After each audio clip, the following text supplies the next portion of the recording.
Hello, everyone. Thank you for joining us. Good morning, good evening, wherever you are. Thanks for joining us for the live stream that we have today for the 25th year of World Refugee Day, where we highlight and focus on the millions of families and children that have been forced to flee their homes from conflict, violence, disaster, and they've left behind their homes and their livelihoods and their communities in search of safety. For this 25th year, World Vision put together a report on the state of refugees today called "In the Shadow of Hunger."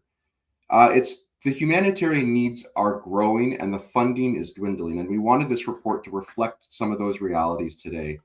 Some of the facts from the report are that over 200 million children will require humanitarian assistance in 2026, is what we found. And almost a quarter of the families that we surveyed a number of families all over the world, and almost a quarter of the families that we surveyed reported that a child in their household was working. This just represents some of the realities that the families around the world are facing and some of the stats. So the report that we have explores what it takes to move beyond survival. We wanted to focus on how do we help families move beyond survival to self-reliance. And so for our live stream today, we are going to hear from some experts. We're going to hear some real stories from some of the people affected, some of the refugees. And so for our experts, we have Amanda Rives, who is the Senior Director of Humanitarian Policy and Advocacy and Partnerships. It's a long title, but she's a great resource and expert. And Amanda is going to help us unpack some of the findings from the report. And we're also going to have Paul Kinothea calling us and joining us from Nairobi. And he is the Senior Director for Food and Cash at World Vision. And he's going to help us explore and how we can move some of these findings and translate them into action and what it means for programming on the ground. But numbers are hard to grasp. Experts tell great stories, but it's best to hear the stories from the people that are affected most. And the stories are what illustrates the challenges that refugees are facing. So we want to hear some of those stories in our live stream today as well. So we'll have some of that. And then at the end, because this is a live stream and we want this to be a back and forth, we will have a Q&A. And so if you have any questions throughout, put them in whatever platform, YouTube, Instagram, wherever you're joining us from, put those in the chat and they'll come forward and we'll bring them up at the end, and we'll try and ask as many as we can. Or answer, sorry. You'll ask them, we'll answer as many as we can. And then if we don't have time for all of them, we would love to follow up via email or in the chat later. So I'm delighted now to be joined by Amanda, who will be sharing some of the key findings that she had from the report. Thanks so much for joining us, Amanda. My pleasure. Yeah, so the first question, can you tell us about this report and why World Vision feels it's important to do this? It's a lot of research, a lot of work to put together. Why do we do this every year? Sure. Thanks, Chris. We have done this a few years running. It's a flagship report for us. Refugees and forcibly displaced populations are often overlooked, and they are often the most vulnerable populations. They often don't have access to other kinds of employment. They may not have the ability to move freely.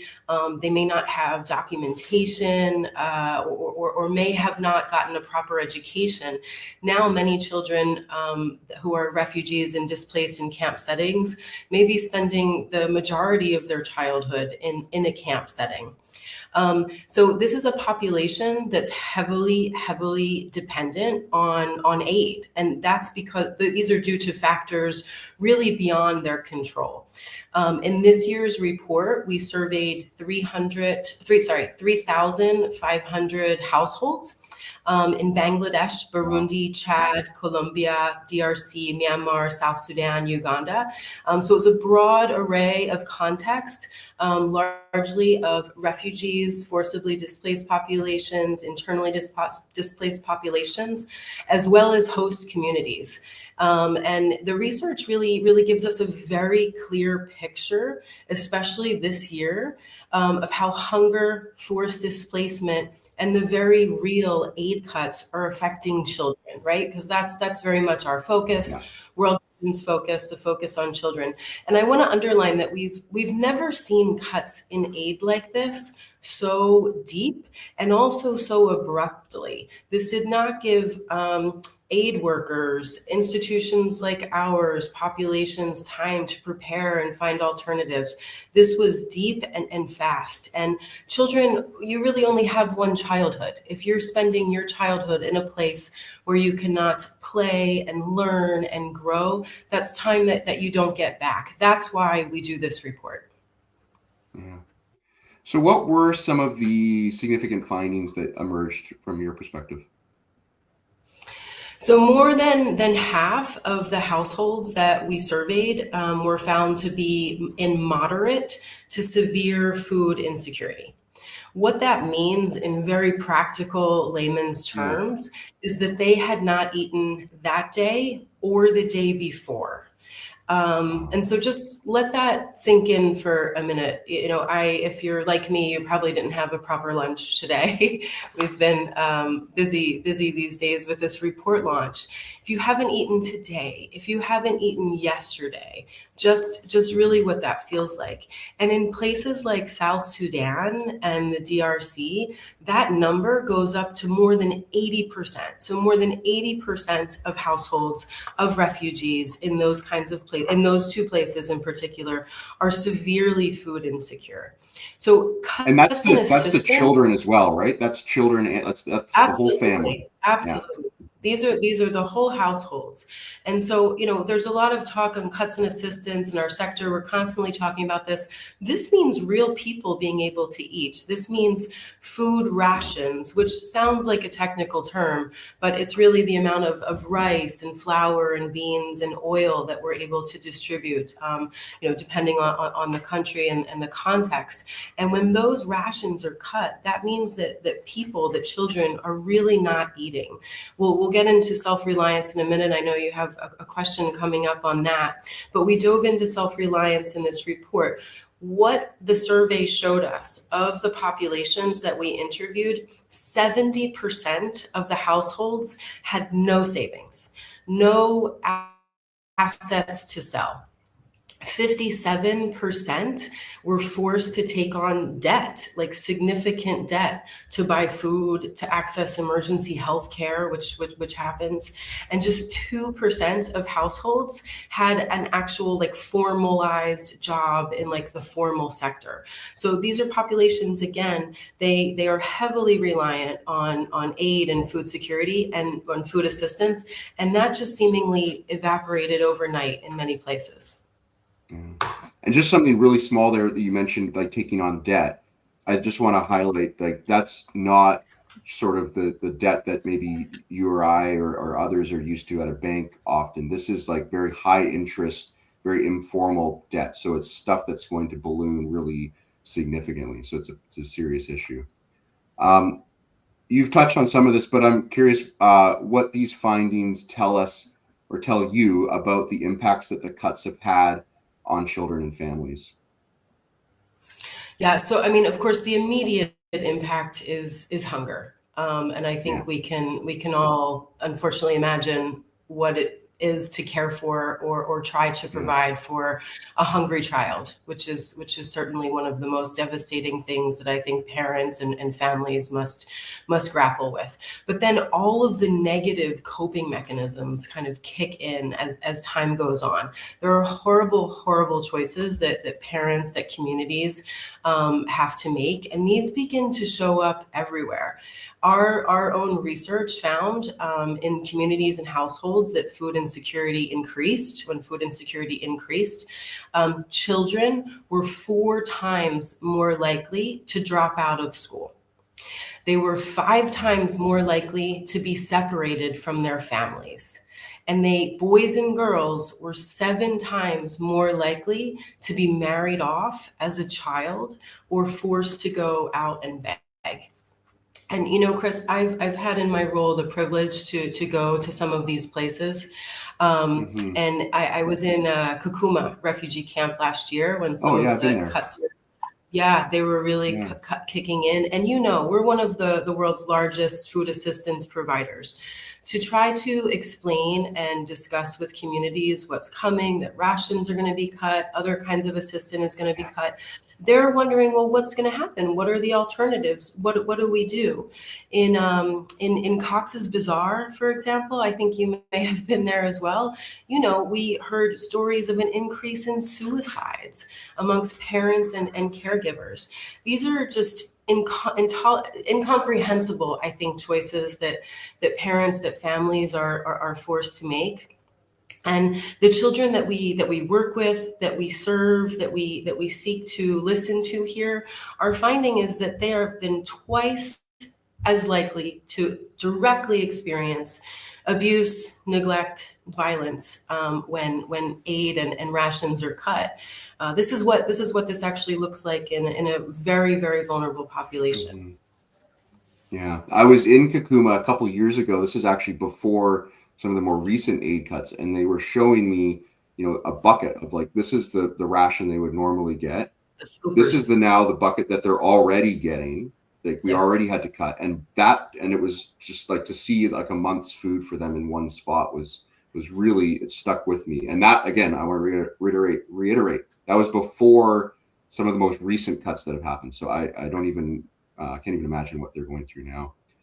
So World Vision, some of the one main theme of this report is trying to move them out of that immediate need where they're reliant on aid and moving them to self-reliance.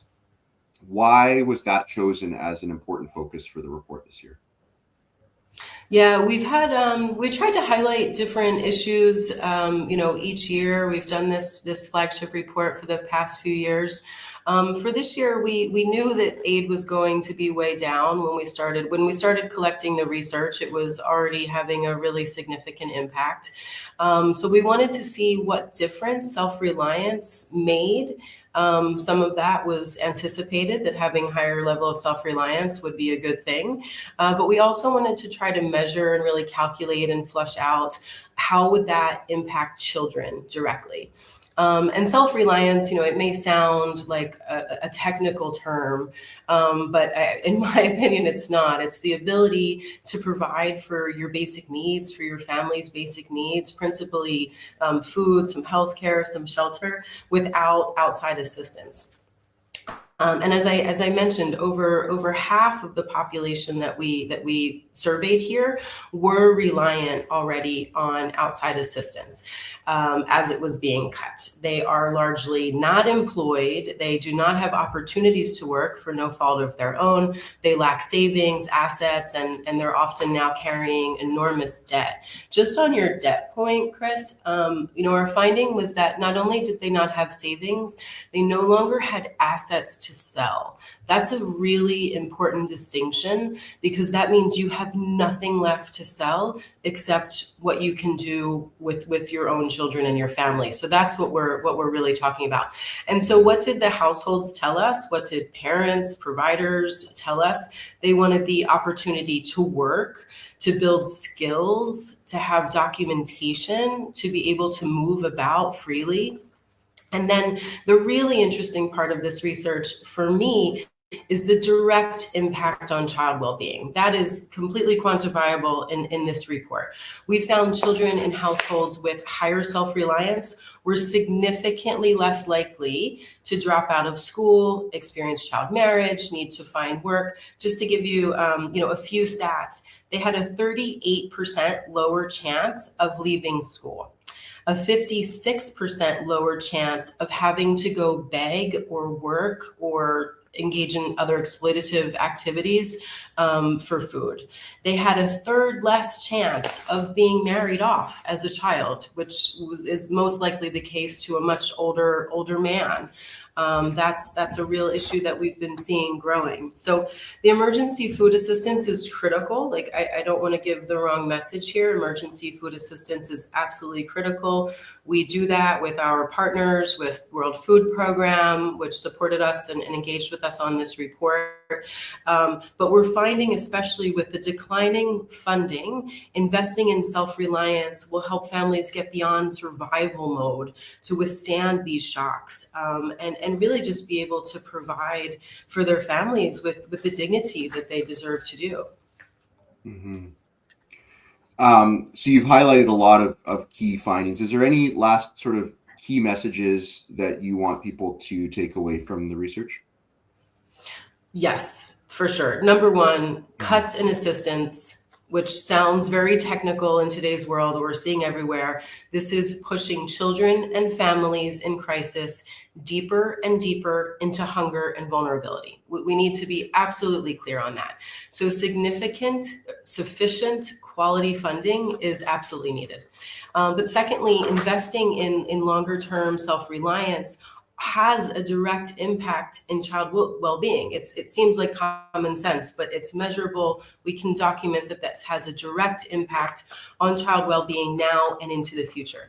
And in order to do that, refugees, displaced populations, they need access to work. They need access to education. They need documentation. They need social protection, health access, freedom of movement.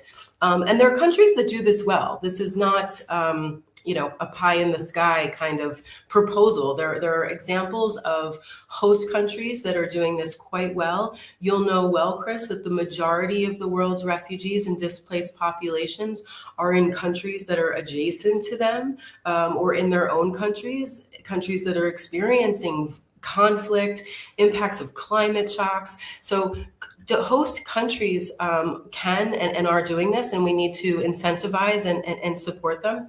And the report has recommendations for policymakers, host countries, donors, but also for the public. We all have a role to play here. I'm so grateful for the folks that have joined this live stream today to learn more. I hope they'll take a look at the report, share it, raise awareness, call your elected officials, and of course, donate. So thank you, Chris. Yeah. Thank you so much, Amanda. And yes, as you said, there's something for everyone in the report, and there's something that everyone can do coming out of the report. So we definitely encourage you to check it out. Thank you so much, Amanda, for your time and for your expertise on this. And we will have her back later with the Q&A. But thank you so much, Amanda. Thank you. Yeah. So as you see, the report tells a clear story, and it's really a dire one and a really important one to hear. But also, we want to hear stories from the people that have experienced it as well. So we're going to turn to a second to Bangladesh. I want to also just shout out, thank you everyone joining this live stream. We've got people from Senegal, DRC, Philippines, Canada, US, all over the place, and that is very different time zones. So thank you so much for joining us, whatever time it is there. And I know we're competing with the World Cup too, so there's lots of viewing priorities. So thank you so much for joining us. And if you have questions, comments, please put them in the chat. I've seen stuff popping up already, so that's fantastic. So yeah, we want to now turn to Bangladesh, where we're going to hear from our colleague Afia, who works with the Rohingya refugee families there.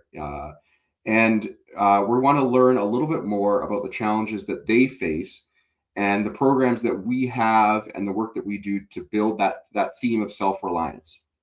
And so this is a pre-recorded bit because, as you know, there's many different time zones. We would have had to make her get up in the middle of the night for this. So her and I chatted just a little bit ago, and we want to hear from her now.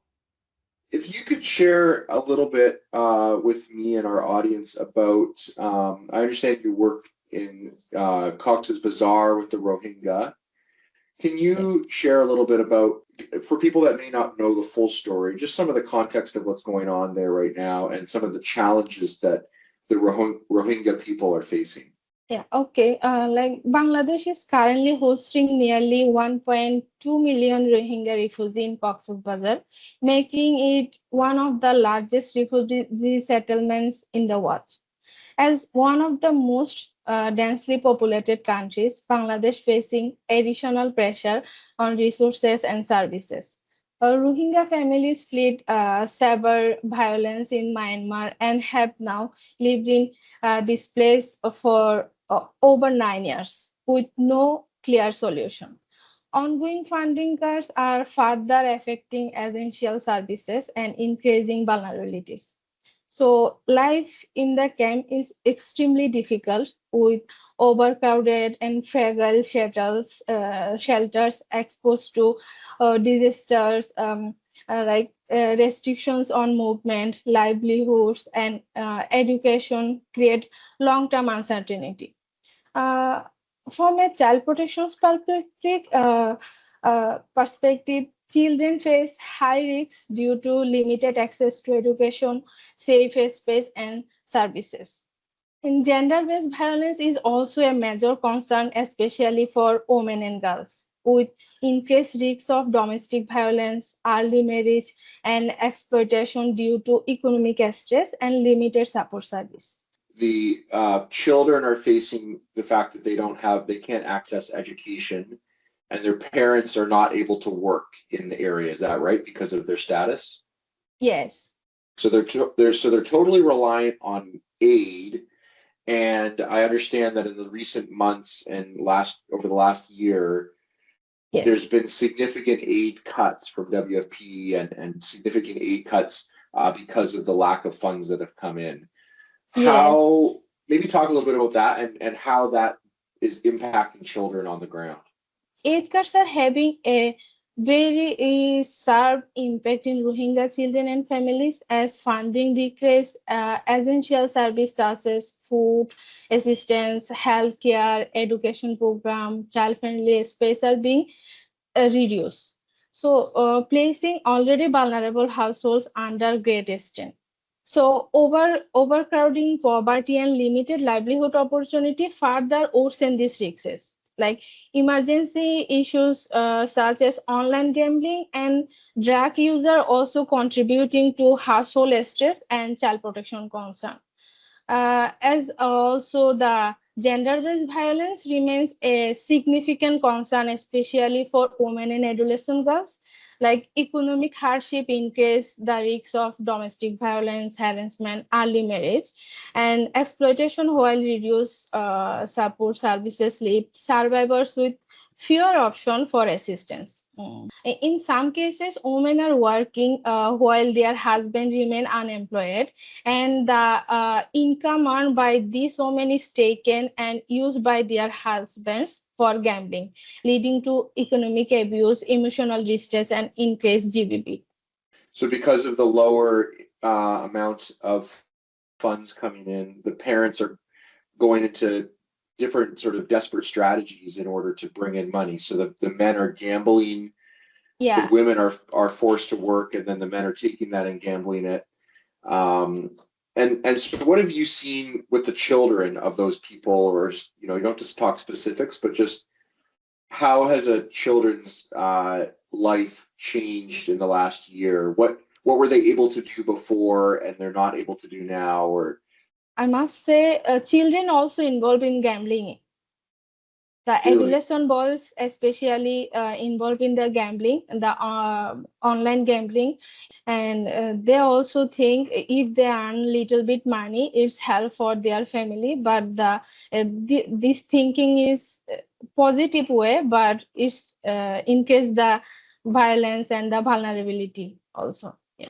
So what are some ways that World Vision is helping these families? And one of the themes that we have from this report recently is not just helping in the moment, but moving them into self-reliance so that they can take steps forward on their own and kind of break this cycle. The key focus is strengthening community-based protection system through child protection, gender-based violence project funded by Japan platform, World Vision Japan, and other many donors. We support communities to better protect vulnerable children, women, and families. Like World Vision also supports safe space for children and women, providing psychosocial support, life skill training, and structure activities. So this space helps create safe environment, build confidence, and reduce protection risks. So, in your time in the camps, especially recently, what has given you hope? I know there's a lot of hardships that are happening. Okay. If you have any specific examples or things that have stuck out to you that give you hope. What gives me hope is the incredible resilience of the people we work with. Despite the extreme hardship they have been through, children still want to learn, play, and dream about their future. Seeing children smile, participate, and feel secure in safe space is a powerful reminder that small interventions can make a real difference.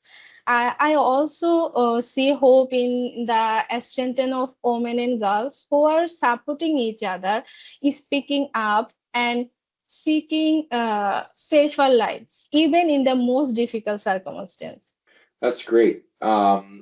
Just kind of to conclude, I think I would love to hear a little bit more just from your own experience. Like, what have family members or people said, at the child-friendly spaces? Like, how have you seen those sort of places for women and children to come? How have you seen or heard from them how that's changed the family dynamics?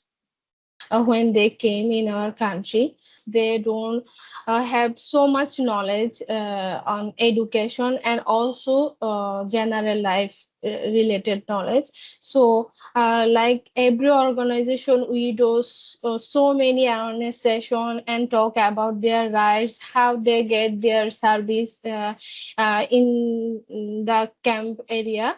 Types of violence changes. Like if I say gambling is the new issue within 2 years, Yeah, in it's 24, recent. yeah. But if we see the 5 years back, it's not happening that time. But now this is happening, and also we see like digital violence.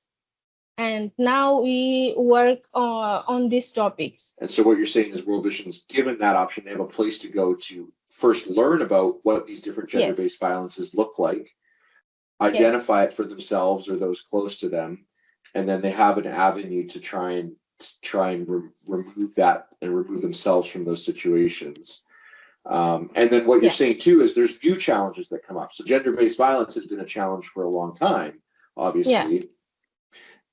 But now with new challenges like digital violence, gambling, things like that, because World Vision has those relationships, they're able to work with these people on things that are new and coming up. Yes. Perfect. Thank you very much again, Afia, for your time and your expertise. And we thank you for all the work that you and the team are doing there to help this in this important issue with all of those refugees. So thanks again. That was wonderful. Thank you so much again to Afia for that. So we've seen that displacement creates enormous challenges for families and children, but regardless of that, they keep investing in their futures, and we've seen this. They keep investing in their futures whenever opportunities are available. And one of the ways that they do this a lot is through education. For many refugee children, this chance at education offers hope, protection, possibility. And we want to talk a little bit about that today by introducing you to Win. Win is a 12-year-old girl that is in the Rohingya refugee camp that we were just featuring in Bangladesh. And despite many of the challenges that she's been facing, she is determined to continue and to further her education so that she can pursue her dreams in the future. And she has the dream, the beautiful dream of becoming a doctor. So we want to hear her story now.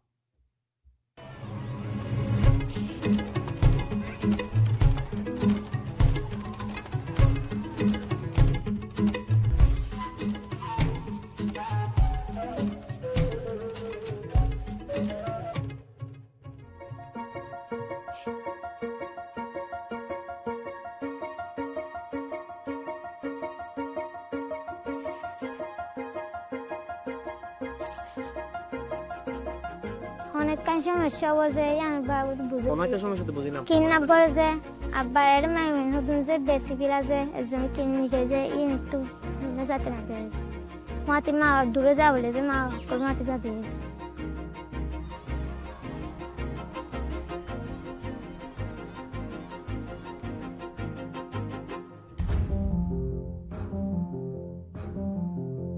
Last year, number of schools were completely closed because of the funding cuts. At the same time, the children that they were supposed to be in the school, they are engaged into child labor, into armed conflict or armed engagement, this sort of unethical activity. And that's why the risk, security, everything is highly posing to the camp settings, particularly for the women, girls and children.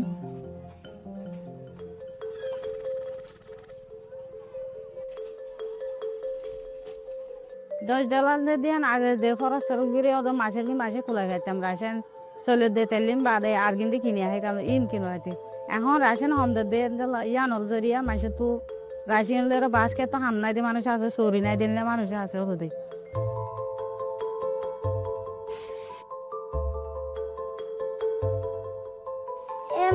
যাইতে না যে বড় হলে আমার কেমন মারে মোটাই করলা বলে অন্য বন্যা নেলা বইলে যাইতে না দিয়েছি স্কুল মারে আর মজ্জার মাটি বন্যা করতে আর তো আর বেশি ভালো লাগে যে একজন দুই বাড়িয়ে যাইতে দিয়েছি আমি আর অন্য করি আর বান্ধবীকে বন্যা করি না হইতে যে দিল্লা কান চিন্তা লাগিয়ে দিয়েছি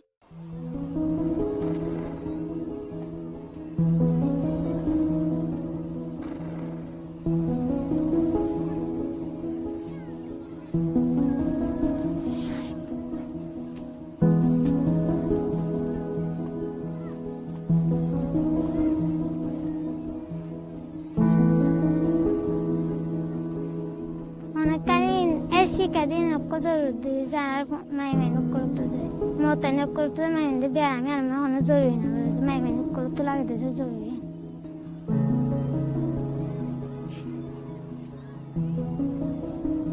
Doctor itu sebenarnya. Ada community mana agak mai buat doctor ni je. Ada mau ni kalau tu je, oshi kalau agak mau tu doctor kalau tu sahaja je. Ada bhavishyat ayam mana boleh ada bhavishyat yang honlo je. নিজে অজ্ঞা এলম দান নাথাকিলে নিজের point গুণের এলম মনে করা বিন্দিলা কাম ভবিষ্যৎ চিন্তা করেছি আই ফন্না বুঝি মানে আর পয়েন্ট নব দিন যে মোর জিন্দিগি আনছে ফন্না বুঝি দিন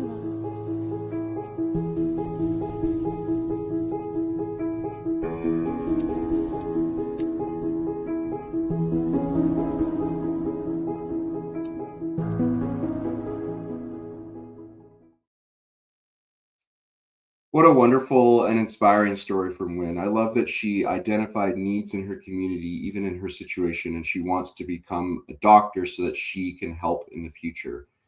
And education is so important for people like her, but it's becoming increasingly fragile in the humanitarian sector. As we've talked about, resources are being stretched thin each year.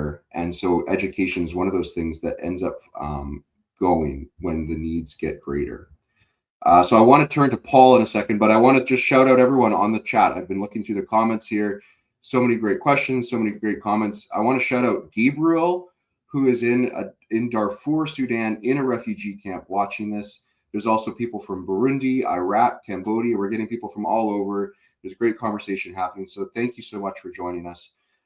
But yeah, as I said, to help us understand some of the practicalities of this report, and what we do based on the results that we've found, I want to bring Paul into the conversation here to ask him a few questions. Hi, Paul. Thank you so much for joining us today. Oh, I can't hear you. Hopefully you're unmuted soon here. Thank you, Chris. Thank you. I'm sorry for that. Yeah, I'm happy to be here. You look great, Paul, but I can't hear you. Is that my on? Oh, hello? Hello? Oh, you know what? I think it might have been on my end. I think I got it now. I got you. Sorry about that. This is what happens when we're doing it live. So I can hear you. I can see you. Thanks so much, Paul. So the report highlights the importance of self-reliance. We've talked about self-reliance. What does self-reliance actually look like for the displaced people in practice?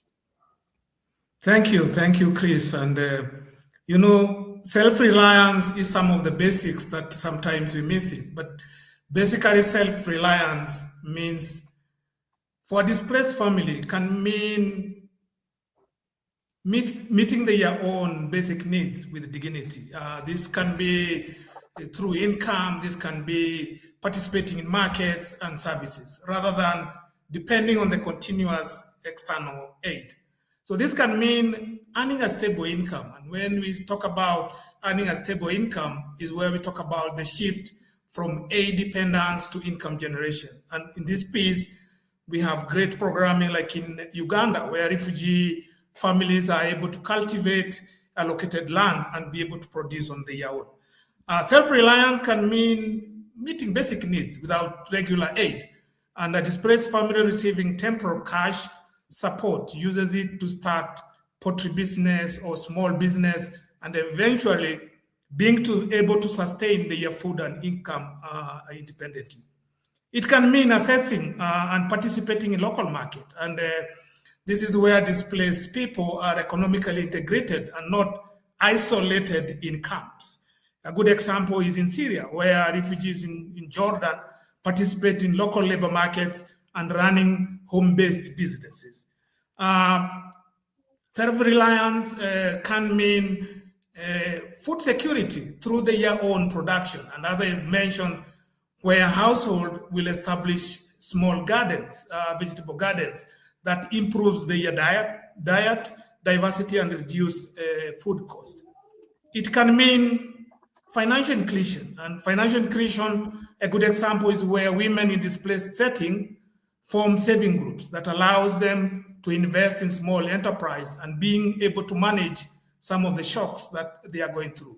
It can mean reduce protection risk, where self-reliance reduces negative coping strategies as child labor, early marriages, exploitative work.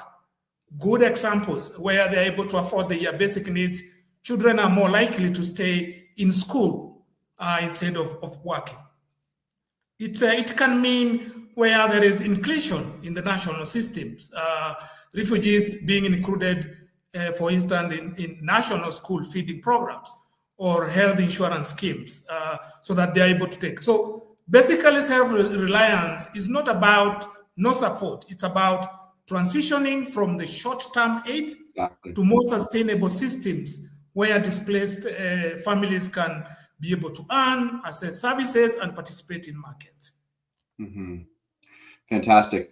And related to that, why on the humanitarian side, why is it no longer sufficient to respond to hunger with just short-term interventions? Yes, Chris. Hunger is no longer a short term. Many crises are prolonged, and we have seen it due to conflict, due to climate change. So people need sustainable solutions and not repeated aid. Aid alone creates dependency, we all know, and continuous food distribution without livelihood do not help families become reliant. Root causes are not addressed. Short-term responses don't fix poverty, weak food system, or lack of income opportunity. Costs are too high repeatedly in emergency response, are expensive, and not sustainable for donors. So we can do that. There is a quite huge list of long-term solutions to hunger.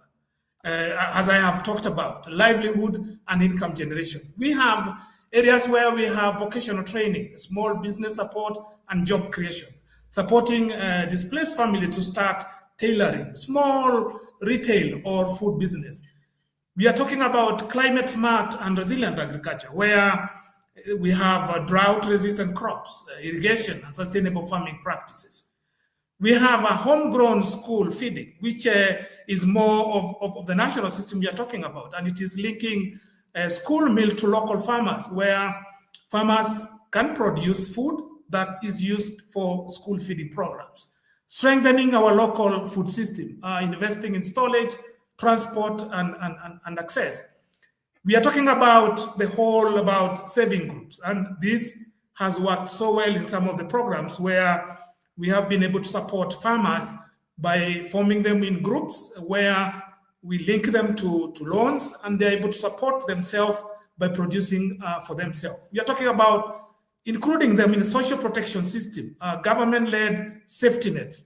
And this, we have seen it working in many countries. Yeah. One of the other things that I know is really, I've seen firsthand and I know is helpful is cash assistance for families. How does that help them? What is that like? What does that look like for people that maybe not be aware? And how does that help them move, again, beyond that immediate need? Yeah, Chris. With cash assistance, we have seen how it helps families get started, and especially in the initial stages, while loan recovery saving mechanism help them grow and sustain while they multiply again, moving from survival to self-resilience.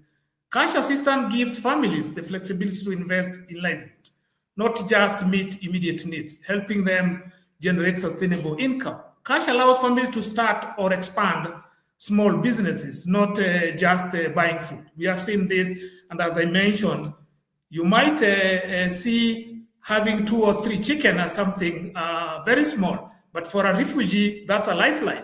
And cash assistance has helped them in investing in some of these assets.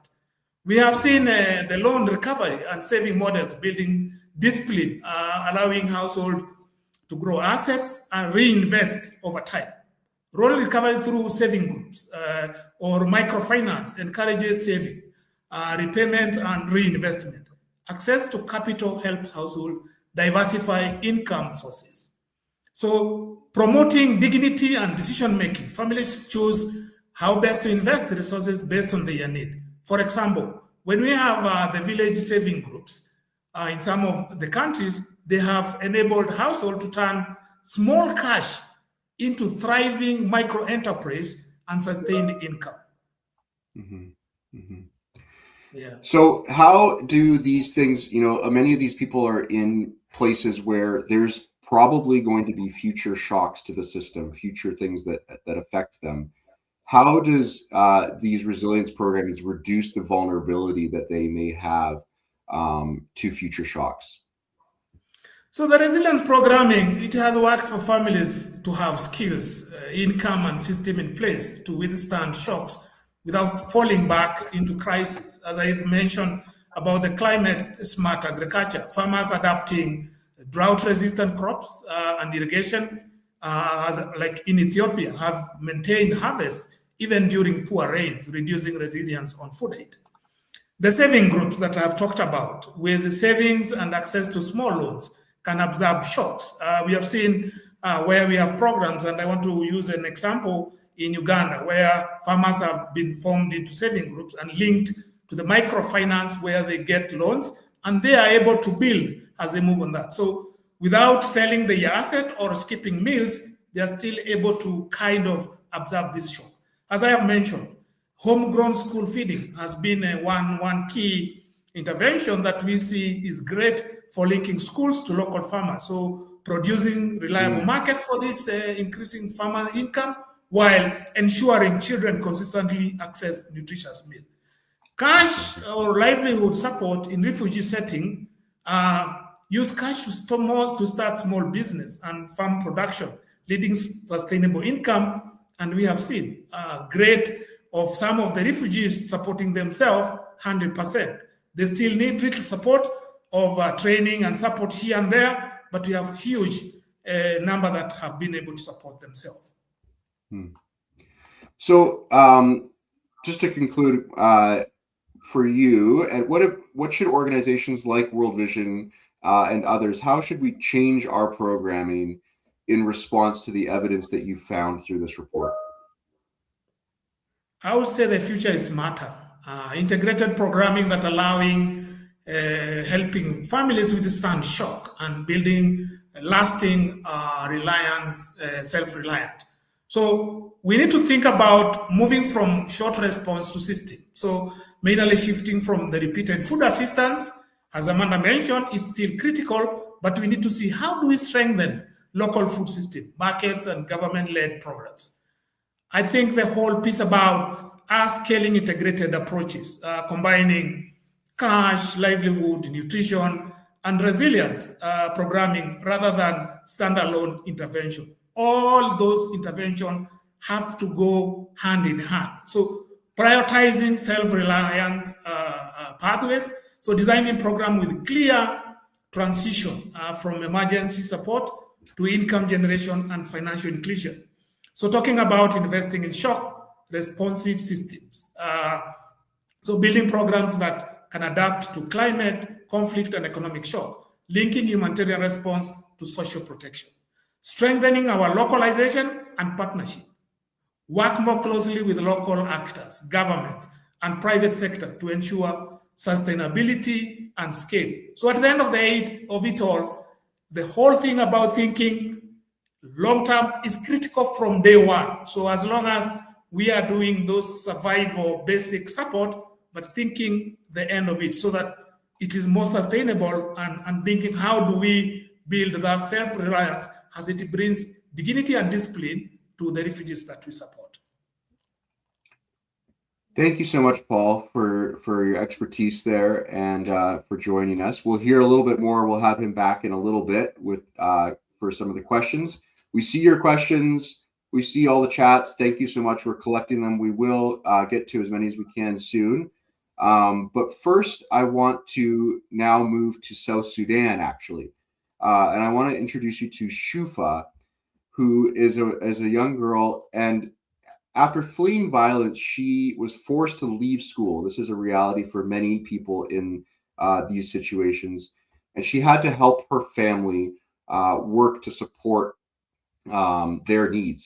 And her story reminds us of the real consequences, the realities that children are facing in these displaced situations. So let's hear from that story now.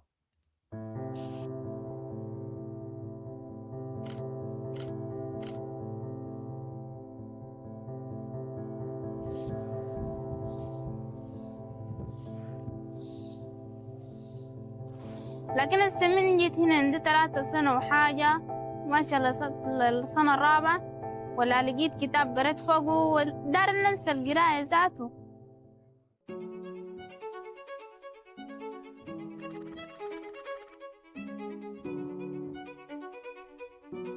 هاجينا هنا لقينا مدارس، لقينا مواد تموينية، لقينا رياض لأطفالنا، فإحنا الأمهات ذاته تعبنا.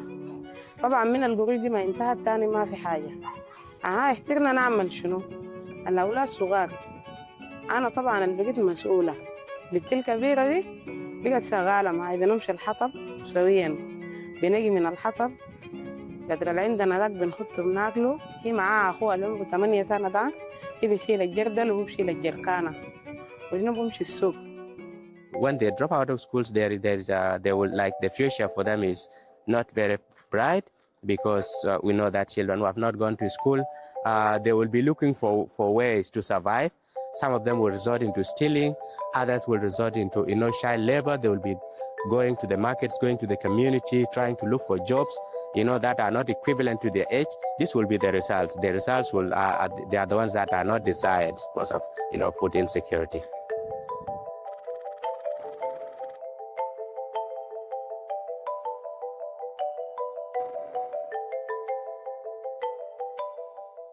المسا بيوني بيو على الحطب اللي أنا هنا رحته ولميته ده، وامشي تجيب لهم الوجبة حقة المسا، إذا لو عدس أو بليلة أو سمك.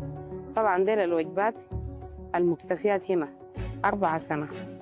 ما لقينا حاجة أن إحنا شنو العيال يأكلوها يستفيدوا منها، أو أن إحنا الناس الكبار بناكلها نقدر نقاوم أي شغل عشان نشتغل. فواكه ولا مانجا ولا برتقال ولا قريت ولا قشطة ولا شنو، ولا قاعدين ناكل بيض ولا أي حاجة، ولا جداد ولا لحمة ولا شنو، بس إلا سمك قاعدين نمشي نجيبوه سمك مرة ذات، ما قاعدين ناكل سمك كتير.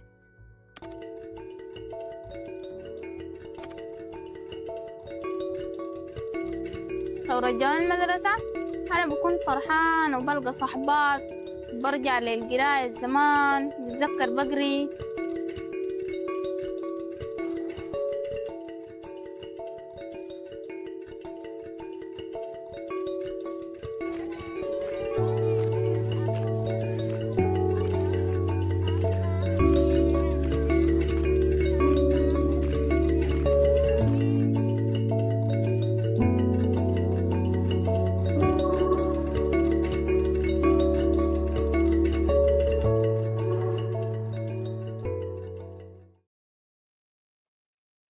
So we've heard now from a number of places, Bangladesh, South Sudan. We've seen how the displacement crisis is different in many places, but also there's the same difficult realities that people are facing, like interrupted education for children, uncertainty for the future, and just that daily challenge to provide for their children is real throughout the places that we visited today. To close our conversation, we want to take you to one more place. We want to visit now in the Western Hemisphere. We want to take you to Colombia to hear from a woman who has fled Venezuela and now lives in one of the largest camps in the Western Hemisphere. So let's now turn to Colombia. A instancia, señora Yairelín, quisiera que usted nos pudiera contar hace cuánto tiempo llegó aquí a la pista y de dónde es usted. Bueno, mi nombre es Yairelín Briceño. Yo llegué aquí a la pista un 23 de enero del 2016, donde todo esto era monte, solamente habían 4 o 6 ranchitos muy desapartados, no había luz, no había agua, no había nada. Trabajaba en la calle vendiendo café, vendiendo confite, después reciclaba, después salí embarazada, empezamos a armar rancho, empezó a llegar la gente, más migrantes. Quedé de este lado porque esto era puro monte y después fue que lo invadieron. Y fue que pude tener un lotecito aquí porque yo vivía arrimada donde mi cuñada. Bueno, veo que usted tiene como muy lúcida la fecha exacta en la que llegó aquí a Colombia. Porque nunca se me va a olvidar. Ok, y precisamente por eso quisiera preguntarle de pronto cuál fue la parte más difícil de ese viaje para usted, ese viaje que... Me vine sola con mi hijo que tiene 24 años hoy en día. Nos venimos solitos los dos. Él era menor de edad cuando me lo traje. Nos vinimos con la pura ropa que cargábamos, en cola, porque no teníamos para el pasaje, ya que la situación allá estaba fuerte. Okay. Por lo menos aquí trabajaba y conseguía para la comida, para él y para mí. Y así poco a poco fuimos avanzando hasta que reciclaba con él también, él me acompañaba, no lo dejaba solo, para todos lados me lo llevaba, hasta que se hizo un hombrecito y se fue a Medellín a trabajar. Okay. Pero fue duro. Sí, no, imagino, es un cambio bastante complicado. Porque cuando llovía aquí, el agua nos tapaba. Yo dormía parada con él encima. En techo de bolsa era que dormíamos. ¿Usted no sola solamente, con él? Sí, y los ranchitos que estaban también, todo era bolsa. Y ahora de pronto pensando un poco en el presente, ¿cómo es un día típico para usted aquí en Colombia ahora? O sea, ¿usted qué hace cuando se levanta, qué se dedica, a dónde va? O sea, bueno, cuando me levanto es darle las gracias a Dios por un día más de vida. Amén. Por lo menos yo tengo mi emprendimiento de mi tienda, vendo agua, vendo hielo, vendo boli, jugos naturales. Aquí mismo en su casa. Aquí mismo en mi casa. Okay. Y si piensa de pronto en ese momento en que usted está recién llegada de Venezuela, llega aquí a la pista, ¿cuáles eran como esos desafíos, esas dificultades que tenía en ese momento?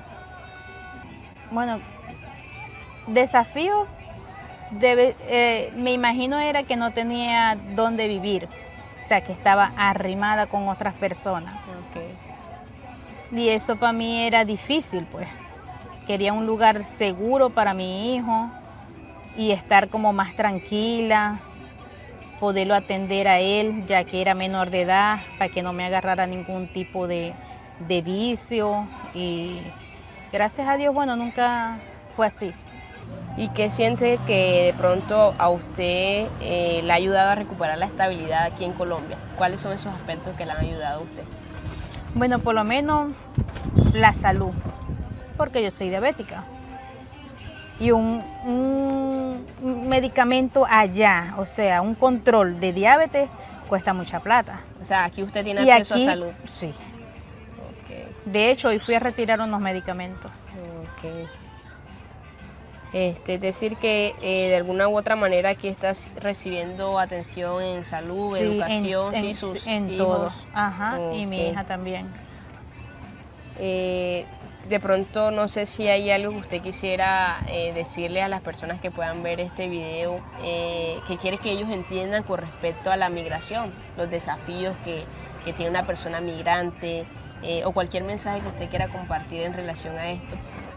Bueno, yo digo que cuando la persona sale de Venezuela no es fácil.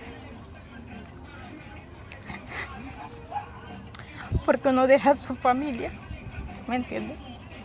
Por lo menos yo tengo 4 años que no veo a mi hija. Ella está en México. Y el varón que está en Medellín es el que más veo. Pero ella, tuvo que irse. Para ayudar a mis padres igual que yo. Que ellas son unas personas adultas. Que un tratamiento allá para ellos es mucha plata. Por lo menos ella me envía y yo se los compro aquí y se los llevo. Pero no es fácil. No es fácil. Yo cada vez que voy a Venezuela, yo siento que se me arruga el corazón. De tener que venirme y dejar a mis padres solos. Para seguir trabajando y seguirlos ayudando. Amén. Y bueno, ya para ir cerrando, señora Yairelín, yo quisiera preguntarle para usted qué significa la palabra hogar. Hogar. Que esté la familia completa. Amén. O sea que su anhelo es tener nuevamente su familia completa, Mi familia reunida. Completa. Mi mamá, mi papá, mis hijos y yo. Qué bonito significado de hogar. Y bueno, esperamos que así sea. Algún día. Dios es el único que sabe, mija. Wonderful. We have been going long here, but we've got lots of questions. So we want to get to those now, and make sure that we make this a good conversation with everyone. So you've seen stories from Bangladesh, from Colombia, from South Sudan, many different stories. You put great questions in the chat. So I want to bring back in now Amanda and Paul so that we can maybe try and answer some of these questions. Thanks, Amanda and Paul. Thank you. And so, yeah, so I think the first one, I think maybe we should have started with this off the top just to help people understand. There's lots of terms that we like to throw out. Humanitarians love, specific definitions of things and acronyms. So maybe one of you can answer just briefly the difference between refugee, migrant, asylum seeker, IDP. I know I just threw a bunch at you there, but what are some of the differences?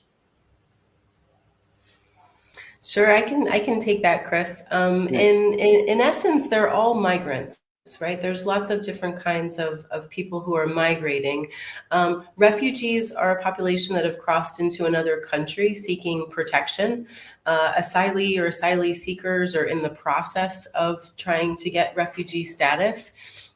Internally displaced populations or IDPs, they're folks that are physically still within the confines of the country that they were born in or that they have some sort of identification or documentation in, but they're often experiencing the same kinds of vulnerabilities and difficulties that refugees are that went to other countries.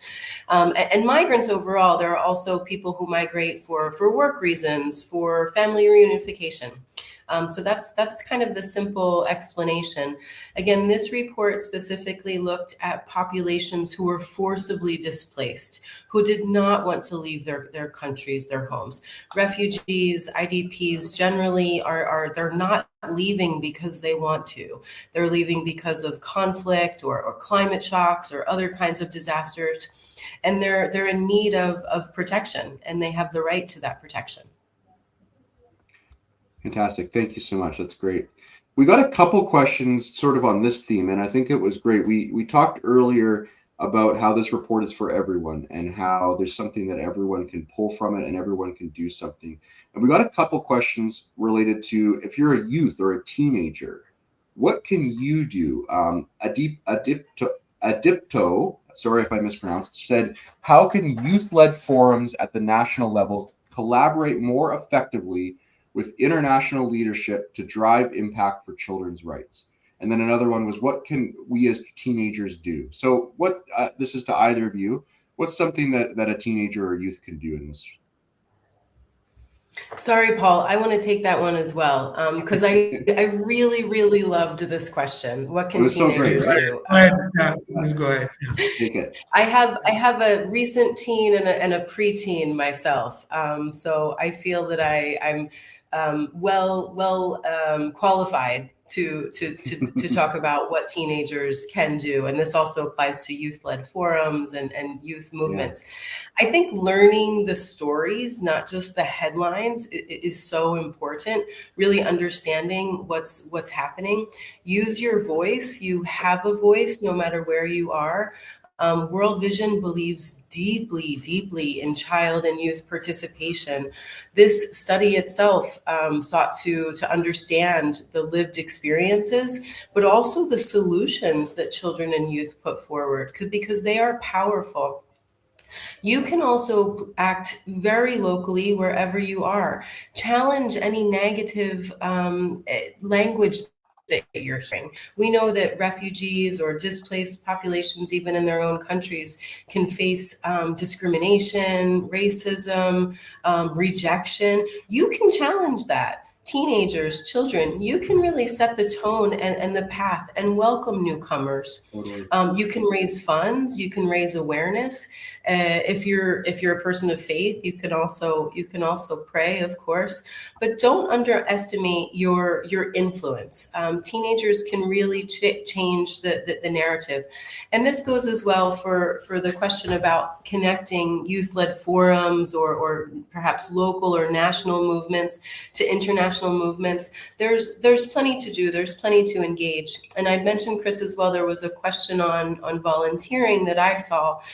You can contact your local World Vision office if you're looking to volunteer.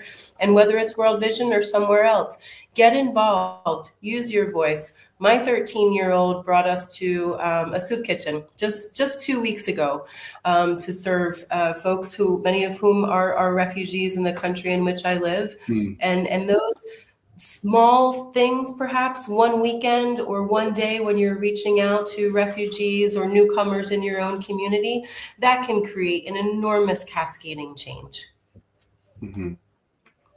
Fantastic. Thanks, Amanda. Maybe just to add on that, Chris, I don't want to miss this point.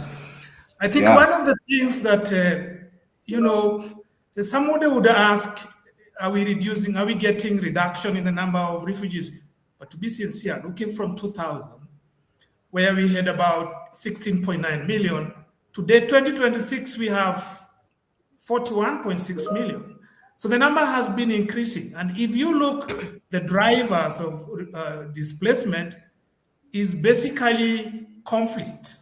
The big main one is conflict and policy-related issues. And that's an area we know youth can do it. And in terms of change policies within government. So how do they participate within the civil societies and having these changes so that we can have peace in the world and have reduction of people moving around. Same applies to the whole issue about economic. So I think youth have a big part to play. Absolutely.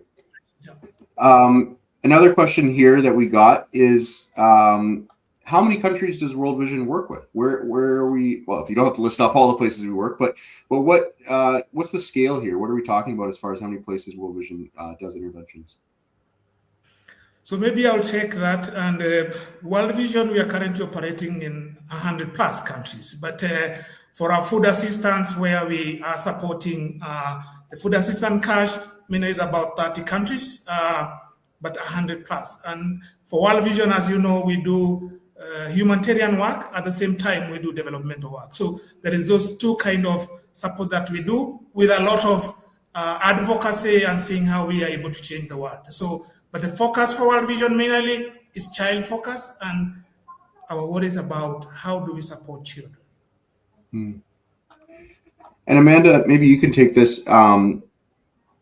We know now how many places we work with. What about partners? What partnerships do we have? What local partners are and how are local partners important for the work that we do? And what are some of the ones that we work with? Yeah, thanks, Chris. It's a good question. As Paul mentioned, we do have a pretty broad geographical footprint. We are in a lot of places. However, we very much prioritize working with local partners, local NGOs, community-based organizations, churches, other faith-based organizations. Those actors are in communities before any sort of crisis or emergency strikes. They are there during an emergency response, and they will be there well beyond and much longer after any kind of international aid comes in. So we aim to strengthen and support our local partners, building capacity, finding opportunities for them. That is absolutely a priority. And I think the specific question that I saw, it was a few minutes ago, but like, we need more partners. We absolutely do need more partners. We need more partners at every level. We cannot, no institution can do this alone. That is for certain. And I wanted to mention our really important partners in this project, in this particular research and report. The research was compiled with great assistance from the World Food Program, which is one of our largest global partners. They also contributed to the desk research, to the findings, to shaping the recommendations. We also worked closely on this report and also in our programming with UNHCR, which is the UN agency charged with the protection of refugee populations. ICVA, one of our humanitarian NGO networks, reviewed the report and has been helping push this out. And I also wanted to mention the Refugee Self-Reliance Initiative, which has been a great thought partner, really expert in this field. So we cannot do this alone. I would probably need another hour to list all of the partners that we work with globally, regionally, and locally. But the message is clear, right? We do need more partners in this work. Fantastic. We've taken a lot of you guys' time. I don't want to take too much more. I think maybe this one last question really kind of ties it all together. Paul, in your view, what really needs to be done? We talked a lot about self-reliance throughout this whole thing. So what really needs to be done for us to achieve self-reliance for refugees? Thank you, Chris. And there is quite a lot that we need to do. One of the things that I mentioned, it's how we program. And I like when people are talking about partnering, because one of the things that we see is we operate in a very disintegrated manner. I think we really need to see how do we operate more in a more integrated programming within our operating area. The second thing is a whole dialogue about durable solutions, and durable solutions is more sustainable. And we need to push, as we are doing this in refugee camps, we need to talk about durable solution. I think the other piece that we really need to continue dialoguing is about how do we work with our donors to ensure we have a more multi-year funding, not looking like we have refugee as a short term. I said we have to start thinking about the long term, so pushing for multi-year kind of funding. The other two pieces which are very critical that I think we really need to work on is how do we push for policy change? Because some of the programming are driven by the kind of policies we have in the governments that are supporting. And it is where refugees are caged in a camp and they're not allowed to kind of have those durable solution, income generating. So it is looked like they're here for a day and then they will be out. So I think we really need to push for policies that helps us in the kind of refugee programming. The last one is mainly looking at the social protection. So how does our work link with the government's social protection? And this will be driven by the push we do in the line of policy changes so that we see we are fitting into the national system within the countries we operate, that will be critical. Chris. Yeah, fantastic. Well, thank you again, Paul and Amanda, and thank you to everyone that joined. We had, I listed off some other countries, but we had Uganda, we had Bangladesh, as I said, India, Malawi, so many great places. And thank you to the two of you. Thank you to everyone that joined us. If you want to learn more, we'd love for you to download the report. It's available on our website. There's a PDF. There's also a nice web version that you can scroll through. So please dive into that, and we will be trying to answer any other questions in the chats later. So yeah, thank you again to everyone for joining us for World Refugee Day, and thank you for all the work that all of you do to help those that need it the most. So thanks everyone for joining us today.